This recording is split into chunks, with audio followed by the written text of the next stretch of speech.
Semua. Kita sekarang ni ada satu unit aircon. Ni Daikin. Masalah dia apa tau? Masalah dia angin dia tak kuat. Kita punya pelanggan kata angin dia tak kuat.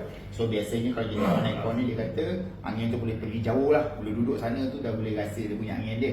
Tapi dia kata aircon dia masalah dia jauh dah tak rasa dekat, dia rasa sejuk. Dia kata okey lagi lah. Dia kata okey lagi lah macam tu kan. Tapi jom kita test dahulu dia punya angin. Tapi saya pakai macam ni lah supaya korang boleh nampak dengan jelas. So saya letak kain kat sini. So angin dia macam ni. Nampak Kalau boleh nampak angin dia tak kuat kan? Betul tak? Angin dia tak kuat. Slow jangan. Senang cakap, kain ni tak bergerak. Geraknya macam tu je. Okay. Mungkin kau tak puas hati lagi lah kalau kita gunakan ni. Okay, saya gunakan anemometer. Okay, kita gunakan anemometer. So saya setkan untuk average punya bacaan. Saya pakai meter per saat. So saya letak kat sini. Sekejap saya nak hidupkan dia punya lampu dia. Untuk hidupkan lampu dia, saya kena tekan lama-lama saya. Okay, betul. So bila saya letak kat sini, meter per saat so kita dapat lebih kurang dalam 1.6. Okay, lebih kurang 1.6, 1.5, 1. Lebih lah macam tu nampak kita letakkan kedudukan dia sama saja kat sini. Memang kelajuan angin dia lebih kurang macam tu, 13, 14, 15 lah. Bila saya gerakkan tu dia agak gerak sikit lah. Tapi lebih kurang lah, meter dia lebih kurang 1.3, 1.4, 1.5 lah kelajuan angin dia yang keluar tu. So saya sebenarnya saya dah tahu dah cerita dia ni cerita apa ni. Okay, tapi saya nak bagi tahu dekat korang sebenarnya punca angin dia jadi perlahan adalah disebabkan ini. Saya buka cover sini. Buka cover di sini. Punca angin dia jadi perlahan adalah disebabkan filter dia ni kotor. Kau nampak tak? Filter dia ni sangat-sangat kotor, nampak? So yang ini sebenarnya korang servis sendiri saja kat rumah. Cuci sebulan sekali. Yang ini saya bagi tahu korang sikit lagi lah Kalau korang panggil technician untuk datang selesaikan masalah angin yang tak kuat ni, okay, sila bulan dia datang, dia cuci filter, dia charge borang 150. Korang jangan marah.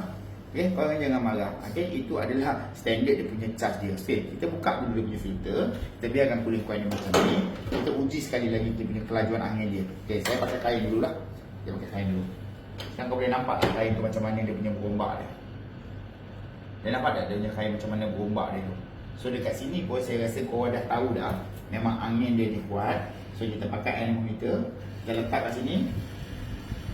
Okay, berapa kelajuan dia? Naik terus 2.0, 2.1 terus kelajuan dia. Terus 2.3. Terus kuat. Terus semua 2 poin lebih. Tadi berapa? 1.4, 1.5, 1.6 ni terus 2.1. Maksudnya kat situ apa tahu? Maksudnya kalau korang punya aircon angin tak kuat, korang tak payah susah-susah panggil technician dulu. Korang buka dulu korang punya aircon, check dia punya filter dia. Kalau filter dia kotor, kau try cuci dulu. So insyaAllah kadang-kadang aircon kita ni tak rosak pun. Masalah dia filter kita penuh dengan habuk saja. Okay, so saya harap perkongsian video ni bermanfaat untuk korang. Tapi belum habis lagi. Tapi kalau cooling coil kotor pun akan jadi masalah yang sama. Kalau blower kotor pun jadi masalah yang sama. So macam mana cara nak cuci cooling coil dengan blower ni? Yang tu kau kena tonton video yang lain. So nak cuci dia ni, kau kena guna dia punya pencuci aircon. Ini adalah pencuci aircon khas untuk cuci aircon kita.